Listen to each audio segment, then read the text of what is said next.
जय भारतीय संस्कृति। नमस्कार मित्रों, मैं ज्योति आशीष सोनी एक बार फिर आपके सामने एक नई व्रत कथा के साथ उपस्थित हूँ। शुक्रवार व्रत की कथा, जिसमें माँ संतोषी का पूजन और माँ संतोषी की कथा सुनी जाती है, जो इस प्रकार है। कथा: एक बुढ़िया थी, उसके 7 बेटे थे। 6 कमाने वाले थे, जबकि एक निकम्मा था। बुढ़िया 6 बेटों की रसोई बनाती, भोजन कराती और उनसे जो कुछ जूठन बचती वह साथ में को दे देती। एक दिन वह पत्नी से बोला, देखो मेरी माँ को मुझ पर कितना प्रेम है। वह बोली, क्यों नहीं, सबका जूठा तो तुमको खिलाती है। वह बोला, ऐसा नहीं हो सकता, मैं जब तक आंखों से ना देख लूं मान नहीं सकता। बहू हंसकर बोली, देख लोगे तब तो मानोगे। कुछ दिन बाद त्योहार आया। घर में 7 प्रकार के भोजन और चूरमे के लड्डू बने। वह जांचने को सिर दुखने का बहाना कर पतला वस्त्र सिर पर ओढ़े रसोई घर में सो गया। वह कपड़े में से सब देखता रहा। 6 भाई भोजन करने आए। उसने देखा माँ ने उनके लिए सुंदर आसन बिछाकर नाना प्रकार की रसोई परोसी और आग्रह करके उन्हें जिमाया। वह देखता रहा। 6 भोजन करके उठे, तब माँ ने उनकी जूठी थालियों से लड्डुओं के टुकड़े उठाकर एक लड्डू बनाया। जूठन साफ कर बुढ़िया माँ ने उसे पुकारा, बेटा 6 भाई भोजन कर गए, अब तू ही बाकी है, उठ, तू कब खाएगा। वह कहने लगा, माँ मुझे भोजन नहीं करना, मैं अब परदेश जा रहा हूँ। माँ ने कहा, कल जाता हो तो आज चला जा। वह बोला, हाँ आज ही जा रहा हूँ। यह कहकर वह घर से निकल गया। चलते समय पत्नी की याद आई। वह गौशाला में कंडे उपले थाप रही थी। वहाँ जाकर बोला, हम जावे परदेश, आवेंगे कुछ काल, तुम रहियो संतोष से, धर्म अपनो पाल। वह बोली, जाओ पिया आनंद से, हमारो सोच हटाए, राम भरोसे हम रहें, ईश्वर तुम्हें सहाय। 2 निशानी आपन देख धरू में धीर, सुधी मत हमारी विसारियो, रखियो मन गंभीर। वह बोला, मेरे पास तो कुछ नहीं, यह अंगूठी है सो ले लो, और अपनी कुछ निशानी मुझे दे दो। वह बोली, मेरे पास क्या है, यह गोबर भरा हाथ है। यह कहकर उसकी पीठ पर गोबर के हाथ की थाप मार दी और वह चल दिया। चलते चलते दूर देश पहुंचा। वहां पहुंचकर उसे एक साहूकार की दुकान मिली। वहां जाकर कहने लगा, भाई मुझे नौकरी पर रख लो। साहूकार को जरूरत थी। बोला, रह जा। लड़के ने पूछा, तनख्वाह क्या दोगे। साहूकार ने कहा, काम देखकर दाम मिलेंगे। साहूकार की नौकरी मिली। वह सुबह 7 बजे से 10 बजे तक नौकरी बजाने लगा। कुछ दिनों में दुकान का सारा लेन देन, हिसाब किताब, ग्राहकों को माल बेचना, सारा काम करने लगा। साहूकार के 7-8 नौकर थे, वे सब चक्कर खाने लगे। यह तो बहुत होशियार बन गया। सेठ ने भी काम देखा और 3 महीने में उसे आधे मुनाफे का हिस्सेदार बना लिया। वह कुछ वर्ष में ही नामी सेठ बन गया और मालिक सारा कारोबार उस पर छोड़कर चला गया। इधर उसकी पत्नी को सास ससुर दुख देने लगे। सारी गृहस्थी का काम करा के उसे लकड़ी लेने जंगल में भेजते। इस बीच घर के आटे से जो भूसी निकलती उसकी रोटी बनाकर रख दी जाती और फूटे नारियल की नरेली में पानी। एक दिन वह लकड़ी लेने जा ही रही थी कि रास्ते में बहुत सी स्त्रियां संतोषी माता का व्रत करती दिखाई दी। वह वहां खड़ी होकर कथा सुनने लगी और पूछा, बहनों तुम किस देवता का व्रत करती हो और उसके करने से क्या फल मिलता है। यदि तुम इस व्रत का विधान मुझसे समझा कर कहोगे तो मैं तुम्हारा बड़ा एहसान मानूंगी। तब उनमें से एक स्त्री बोली, सुनो, यह संतोषी माता का व्रत है। इसकी करने से निर्धनता दरिद्रता का नाश होता है और जो कुछ मन में कामना हो वह संतोषी माता की कृपा से पूरी होती है। तब उसने उससे व्रत की विधि पूछी।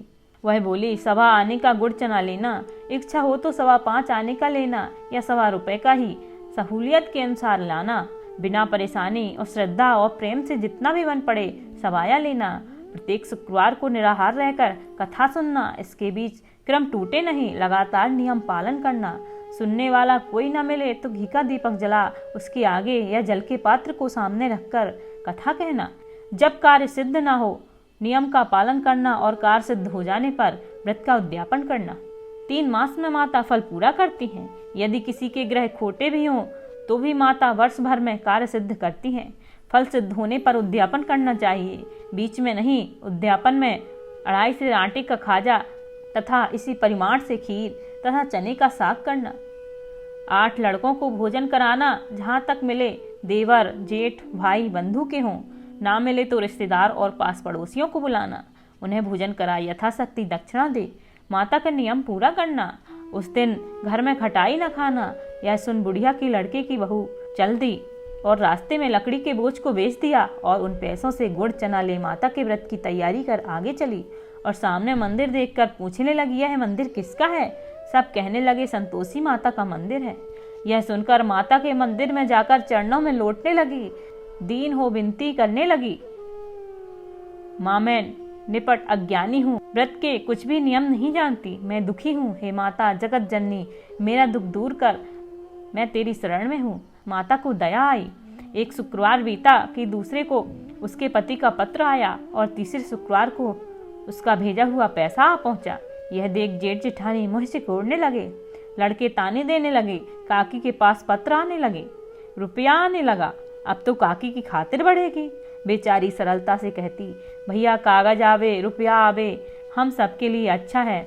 ऐसा कहकर आंखों में आंसू भरकर संतोषी माता के मंदिर में आप मातेश्वरी के चरणों में गिरकर रोने लगी। माँ मैंने तुमसे पैसा कब मांगा है? मुझे पैसे से क्या काम है? मुझे तो अपने सुहाग से काम है, मैं तो अपने स्वामी के दर्शन मांगती हूँ। तब माता ने प्रसन्न होकर कहा, जा बेटी तेरा स्वामी आएगा। यह सुनकर खुशी से बावली होकर घर में जा काम करने लगी। अब संतोषी माँ विचार करने लगी, इस भोली पुत्री को मैंने कह तो दिया कि तेरा पति आएगा, लेकिन कैसे? वह तो इसे स्वप्न में भी याद नहीं करता, उसे याद दिलाने को मुझे ही जाना पड़ेगा। इस तरह माताजी उस बुढ़िया के बेटे के पास जा स्वप्न में प्रकट हो कहने लगी, साहूकार के बेटे सो रहा है या जागता है? वह कहने लगा, माता सोता भी नहीं और जागता भी नहीं हूँ, कहो क्या आज्ञा है? माँ कहने लगी, तेरे घर बार कुछ है कि नहीं? वह बोला, मेरे पास सब कुछ है, माँ बाप है, बहू है, क्या कमी है?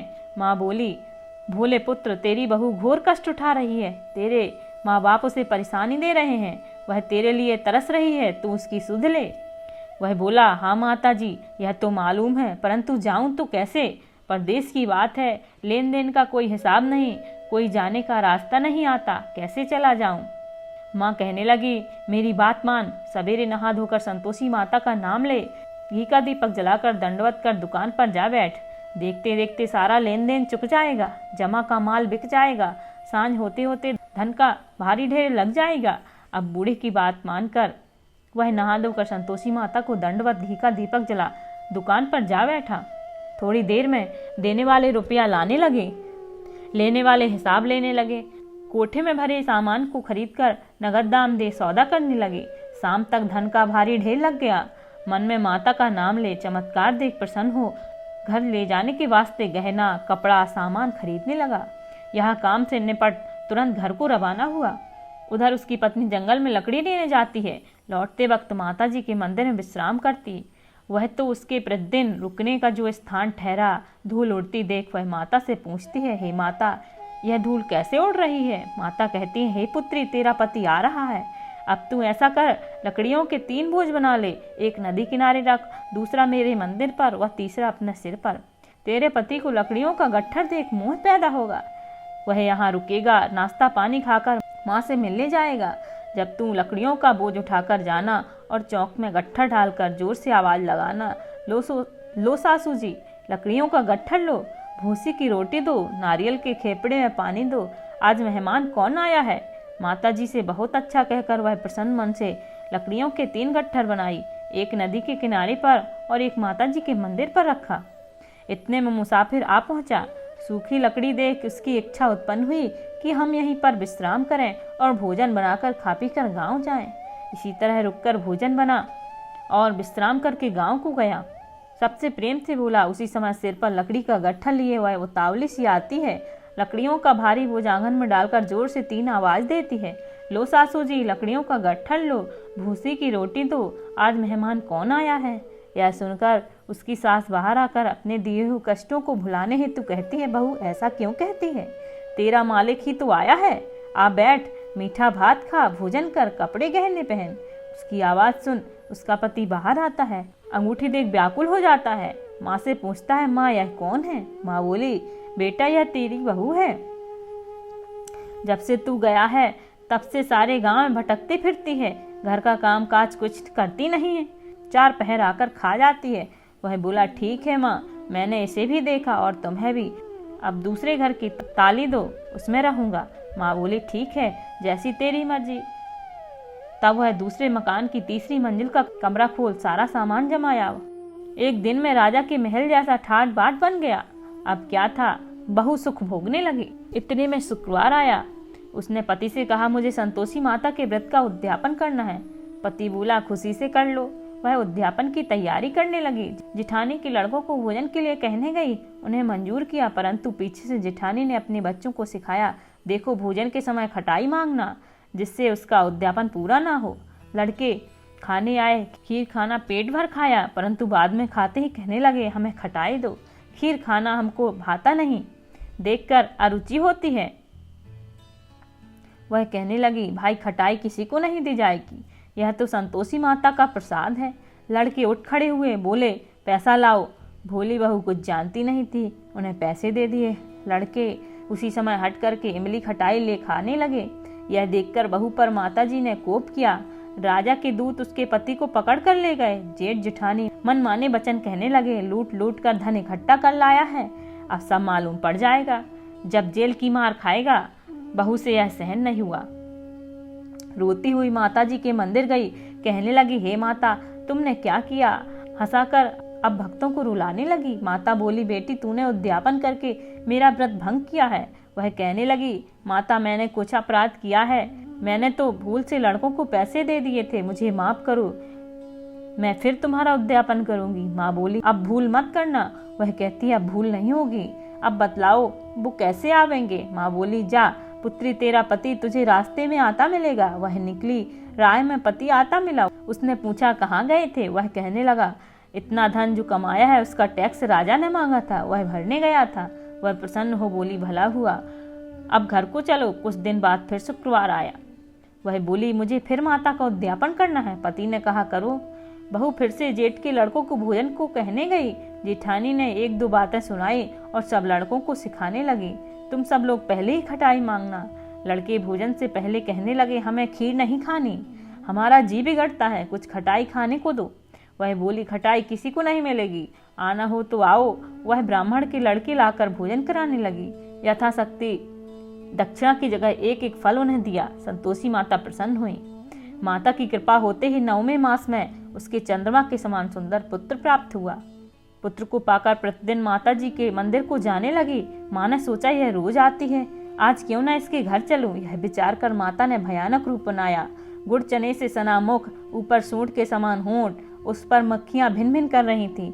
ढेली पर पैर रखती उसकी सास चिल्लाई, देखो रे, कोई चुड़ैल डाकिन चली आ रही है, लड़कों इसे भगाओ, नहीं तो किसी को खा जाएगी। लड़के भगाने लगे। वह चिल्लाकर खिड़की बंद करने लगी। बहू रोशनदान से देख रही थी। प्रसन्नता से पगली बन चिल्लाने लगी, आज मेरी माताजी मेरे घर आई हैं। वह बच्चे को दूध पीने से हटाती है। इतने में सास का क्रोध फट पड़ा। वह बोली, क्या उतावली हुई है, बच्चे को पटक दिया। इतने में माँ के प्रताप से लड़के ही लड़के नजर आने लगे। वह बोली, माँ मैं जिसका व्रत करती हूँ यह संतोषी माता है। सबने माता जी के चरण पकड़ लिए और विनती कर कहने लगे, हे माता, हम मूर्ख हैं, अज्ञानी हैं, तुम्हारे व्रत की विधि हम नहीं जानते, व्रत भंग कर हमने बड़ा अपराध किया, जग माता आप हमारा अपराध क्षमा करो। इस प्रकार माता प्रसन्न हुई। बहू को प्रसन्न हो, जैसा फल दिया वैसा माता सबको दें, और जो इस कथा को पढ़ता है वह सुनता है, उसकी समस्त मनोकामनाएं माता संतोषी की कृपा से पूर्ण होती हैं। इस प्रकार यहाँ कथा संपन्न होती है। वीडियो कैसा लगा कमेंट बॉक्स पर ज़रूर बताएं, और वीडियो को लाइक और चैनल को सब्सक्राइब ज़रूर करें, ताकि आने वाली समस्त वीडियो आप तक पहुंच सकें। जय भारतीय संस्कृति, जय भारतीय संस्कृति, जय माँ संतोषी, जय माँ संतोषी, जय माँ संतोषी।